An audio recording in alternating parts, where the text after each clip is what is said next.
Dovolte mi, aby som sa predstavila. Volám sa Zuzana Ďurkovská. Som riaditeľka študijného centra Basic v Bratislave. Toto sú moje kolegynky. Majiteľka pani Evka Eršeková, učiteľky Zlatica Šmitová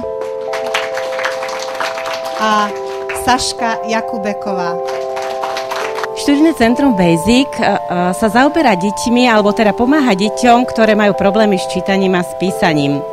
A preto sme sa jedného dňa rozhodli, že pomôžeme deťom, vlastne ich inšpirujeme, aby začali písať na rozličné témy. Tento rok sme vyhlásili 2 témy a jedna z nich je moja vysnívaná krajina a ako by som vedel pomôcť mojej planéte Zem. Nazvali sme to, že hľadáme literárnu hviezdičku. Deti poslali úžasné literárne, takisto aj výtvarné práce. 152 prác sme dostali zo 14 základných škôl. Tento rok je to 3. ročník. Začínali sme v Bratislave a v Košiciach. Tento rok už literárna súťaž prebieha v Bratislave, v Košiciach. V apríli budú mať vyhodnotenie literárnej súťaže aj v Leviciach, v Trnave.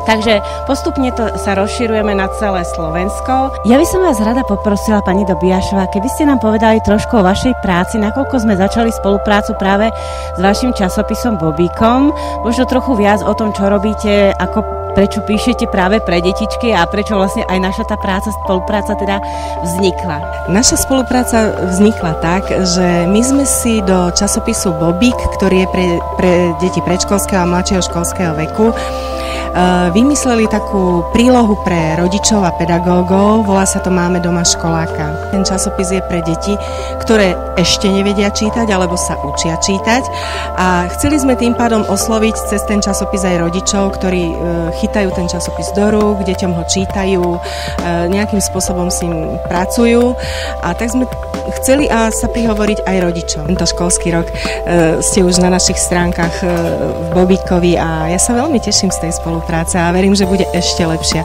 že budeme mať veľa spoločných projektov. Pani Grebeňová, ja o vás viem, že vy sa venujete vzdelávaniu. Prečo práve vzdelávaniu? Pretože v tom je, myslím si, že šanca niečo zmeniť. Ak chceme niečo zmeniť v spoločnosti, tak treba začať od začiatku od detí a cez deti vychovať aj rodičov. Takže je to také možno z každej strany uchopiteľné a je to taký možno začarovaný kruh pre niekoho, ale pre niekoho čarovný kruh. Deti, nielen oni píšu, ale v podstate oni učia aj nás sa pozrieť na tú našu zemegulu ich očami a zamyslieť sa možno nad tým, že ako by sme naozaj všetci vedeli pomôcť tej našej planéte Zem. A prečo si vybral túto tému Moja vysnívaná krajina? Preto, lebo sa mi páčila. Tým, čo píšem, môžem vyjadriť tie myšlienky, ktoré chcem, aby sa prejavili aj ako skutočnosť. Napísala som tam ľudí, aby sa treba nevraždili, alebo boli lepší k životnému prostrediu a podobné. Prvačka. A na akú školu chodíš? Na Medzileboreckú. Čo si nakreslila? Moju vysnívanú krajinu.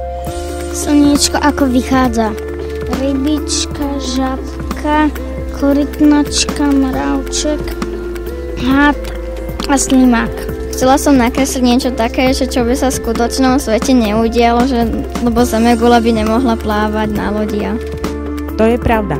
A chcela by si, aby zemegula plávala na lodi? No. Milé deti, čo si myslíte? Patrí aj vám naše poďakovanie? Áno? Tak ja vám veľmi, veľmi pekne chcem poďakovať za to, že naozaj ste si dali tú námahu a napísali alebo nakreslili ste vaše úžasné, nádherné práce. Teraz si veľmi, veľmi silno zatlieskajte, dobre?